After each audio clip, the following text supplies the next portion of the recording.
Dorchester County Public Schools has had plenty of challenges. The opportunity now, with all of the progress that's being made, we have a strategic plan that the community helped develop, that the entire district leadership team is implementing. Community stakeholders are involved, and we're really making good progress. All of a sudden, there's been some data that has demonstrated that we've made remarkable double-digit gains in a year. Um, and if ever a time was ripe for us to double down on that and create an educational foundation to complement that work, it's now. So we've got a really amazing creative board of folks who have a mixed variety of educational backgrounds that have joined. And we're going to be able to start to give grants to innovative ideas from educators. But the neat thing about this board is they don't want to stop there.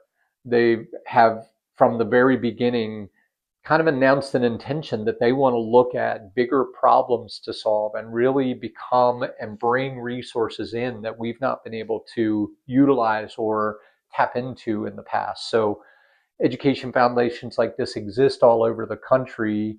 And Donna was part of the one in a different district. So she's an example as our board president, somebody who's come in to really help us to drive that forward.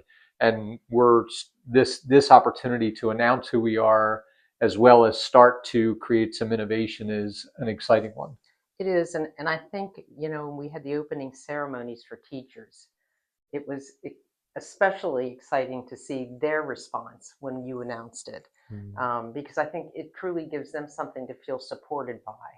So they will have some opportunities to actually apply for these grants. They have creative, innovative ideas that they want to be able to do, but unfortunately, school systems can't always fund those ideas. So this is just one way that we can support what's going on with education. Yeah. For example, there's some ideas that people have been talking about for several years, innovations to bring businesses and students together around specific ideas. Like Dorchester County is surrounded by water and has all these really neat things coming around cleaning the rivers and restoring Barren Island. There's going to be real jobs in the environment. And at the same time, we haven't yet connected student organizations into volunteer organizations like Shore Rivers and Eastern Shore Land Conservancy and the Chesapeake Bay Foundation, to then say, not only are you helping the environment, but this could be your career path. So we're the opportunity for the foundation to kind of put all those people at the table and then say, look where this can go, and light the sparks for some of our students.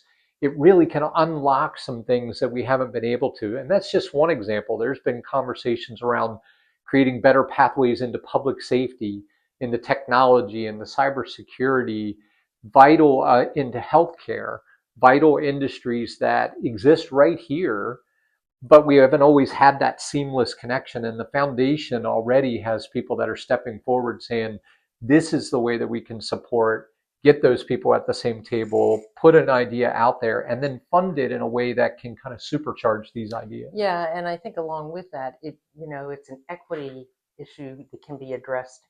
Some of these kids that don't have access to some of the um, technology out there may be projects that come up that they will now have access to those things.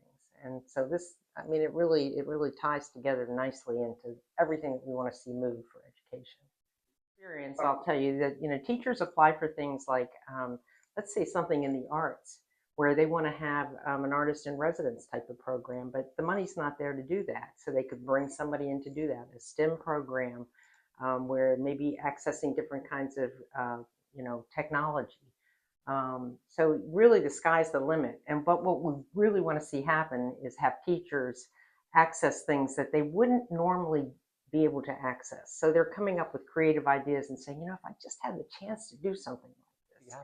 It's also a great teacher retention tool because it makes teachers feel appreciated. It's one more way to say, we value you. We want you to stay in Dorchester County. How can we help you stay here rather than going across the bridge or someplace else where maybe the salary is a little bit different, but a way that we can help build morale with teachers here is to say, we're providing some of these extra programs for you to get involved in. And the business community as well. I mean, it's connecting with them as well. So we're going to have a really nice event on November 8th.